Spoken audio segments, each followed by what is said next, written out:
नमस्कार। घटना चक्र बुक वीडियो के इस शैक्षणिक मंच पर आपका स्वागत है। हमारा उद्देश्य है ज्ञान को सरल, स्पष्ट और सुलभ रूप में आप तक पहुंचाना। आइए आरंभ करते हैं अध्ययन और सफलता की इस यात्रा को। नमस्कार। हम सब जो टैक्स देते हैं वो पैसा आखिर देश की तरक्की में लगता कैसे है, और ये कौन तय करता है कि किस राज्य को सड़क या स्कूल बनाने के लिए कितना फंड मिलेगा। इन सारे सवालों के सेंटर में है एक बहुत ही पावरफुल संस्था, भारत का वित्त आयोग। तो चलिए आज समझते हैं कि ये काम कैसे करता है। ये सवाल सच पूछे तो भारत के लिए एक बहुत बड़ी पहेली जैसा है।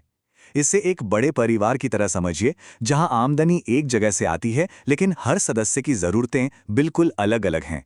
तो फिर घर का बजट ऐसा कैसे बने कि किसी के साथ कोई नाइंसाफी ना हो। अब सोचिए, देश के लेवल पर यही काम कितना ज्यादा मुश्किल हो जाता है। तो इस मैसिव चैलेंज का हल हमारे संविधान बनाने वालों ने बहुत पहले ही सोच लिया था। उन्होंने इसका एक कॉन्स्टिट्यूशनल आंसर तैयार किया और उस जवाब का नाम है फाइनेंस कमीशन। हमारे संविधान का आर्टिकल 280 इसी फाइनेंस कमीशन को अपनी पावर देता है। और ये कोई मामूली नियम नहीं है, ये एक तरह की गारंटी है कि केंद्र और राज्यों के बीच पैसों का बंटवारा किसी की मर्जी से नहीं, बल्कि एक तय प्रक्रिया और एकदम निष्पक्ष तरीके से होगा। आप इसे एक रेफरी की तरह समझ सकते हैं, जो पूरे फाइनेंशियल गेम में बैलेंस बनाए रखता है। तो ये कमीशन आखिर करता क्या है? देखिए, हर 5 साल में भारत के राष्ट्रपति एक नई टीम बनाते हैं और इस टीम का एक ही मेन मकसद होता है, ये रेकमेंड करना कि केंद्र के पास जो टैक्स का पैसा आया है उसका कितना हिस्सा राज्यों को मिलना चाहिए। और ये सिर्फ पैसों का बंटवारा नहीं है, असल में ये इस बात को पक्का करने का तरीका है कि देश के हर कोने तक विकास पहुंचे। तो सवाल ये उठता है कि आखिर ये लोग हैं कौन जो देश के खजाने पर इतने बड़े बड़े फैसले लेते हैं। चलिए जरा करीब से देखते हैं कि इस कमीशन में होता कौन कौन है। इसका स्ट्रक्चर काफी सिंपल है। एक होते हैं चेयरमैन, जो पूरी टीम को लीड करते हैं, और उनके साथ होते हैं 4 और मेंबर्स। ये सभी अपने अपनी फील्ड के एक्सपर्ट्स होते हैं, जैसे इकोनॉमिक्स, एडमिनिस्ट्रेशन, लॉ।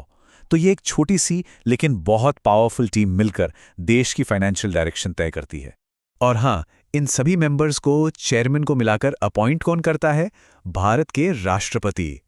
और ऐसा इसलिए है ताकि ये कमीशन किसी भी पॉलिटिकल प्रेशर से आज़ाद होकर बिल्कुल इम्पार्शियलिटी के साथ अपना काम कर सके।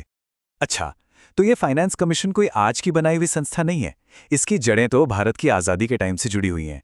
इसका इतिहास एक तरह से हमारे देश की पूरी इकोनॉमिक जर्नी की कहानी बताता है। यहाँ देखिए, 1951 में जब पहला कमीशन बना, तब से लेकर 2023 तक ये लगातार काम करता आ रहा है। ये अपने आप में ये दिखाता है कि भारत में केंद्र और राज्यों के बीच ये फाइनेंशियल पार्टनरशिप की ट्रेडिशन कितनी गहरी और मजबूत है। और हर बड़ी कहानी की एक शुरुआत होती है। फाइनेंस कमीशन के लिए वो शुरुआत थे केसी नियोगी। यही थे इसके सबसे पहले चेयरमैन, जिन्होंने 1951 में इसकी नींव रखी थी। अब अगर हम इतिहास से आज की तरफ आएं, तो हाल के सालों में वाई.वी. रेड्डी और एन.के. सिंह जैसे बड़े नामों ने इस कमीशन को हेड किया है। और अब 2023 से ये जिम्मेदारी जाने माने इकोनॉमिस्ट अरविंद पनगड़िया के पास है। मतलब जो 16वां फाइनेंस कमीशन है, उसे अरविंद पनगड़िया हेड कर रहे हैं। और इन्हीं की टीम की रिपोर्ट ये तय करेगी कि अगले 5 साल हमारे देश का इकोनॉमिक फ्यूचर किस तरफ जाएगा। बहुत बड़ी जिम्मेदारी है। तो अब आते हैं सबसे जरूरी सवाल पर कि आखिर ये सब इतना इंपॉर्टेंट क्यों है, हम सब के लिए इसका क्या मतलब है। चलिए जरा एक बिगर पिक्चर देखते हैं।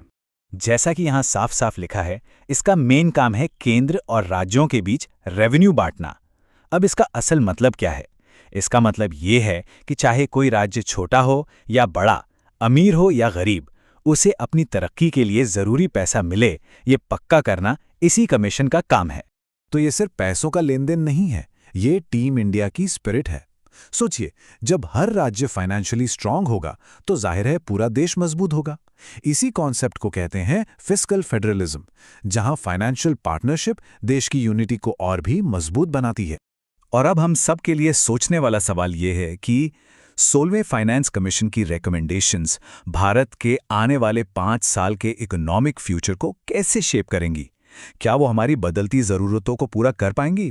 क्योंकि देखिए, अगले 5 साल किस राज्य को कितना फंड मिलेगा और उससे आम आदमी की जिंदगी पर क्या असर पड़ेगा, इसका फैसला इसी कमीशन की रिपोर्ट पर टिका है। इस पर सोचना वाकई बहुत ज़रूरी है।